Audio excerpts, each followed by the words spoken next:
kuchechi vachibhinya zvavo vana voshandisa mari yovainayo vachirepa zvavo vana vanoshandisa mitemo yekuchechi vachibhinya zvavo vana voshandisa mari yovainayo vachirepa zvavo vana.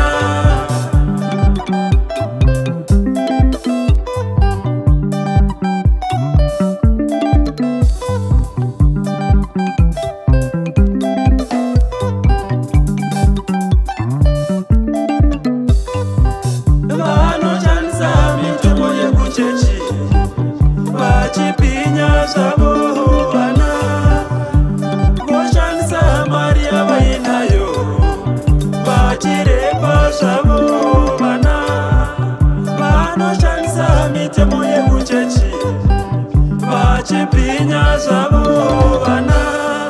Yo, say no to end marriages.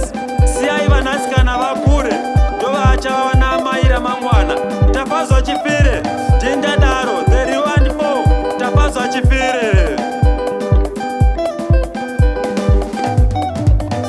Momo manikidza kuroorwa iye chido. Momo manikidze kuroorwa iye chido. Momo manikidze kuroorwa iye chido. Momo manikidze kuroorwa iye chido. Dai mai varipo dai achichema navo, dai baba varipo vachibatsira mwana, dai mai varipo dai achichema navo, dai baba varipo vachibatsira mwana.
Vana vanoshandisa mari kutobhinya vana, vanoshandisa pfuma kutobhinya vana, vanoshandisa mari kutorepa vana, vanoshandisa pfuma kutorepa vana.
protect them. Don't take advantage yekutinherera. Let's respect their rights. It is better to build children than to repair men. Goshera music Pusha spent for Chifire, the heart maker. Moyo. Yeah, Tafadzwa, Chifire, Vana Harare.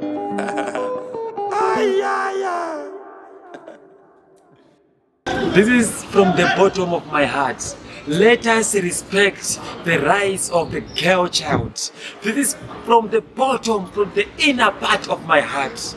Your mom was once a girl, so let us respect their rights. Let us respect their rights. I repeat, let us respect their rights. Don't apply your laws, your rules from your churches in order to suppress these young girls. Let us protect them.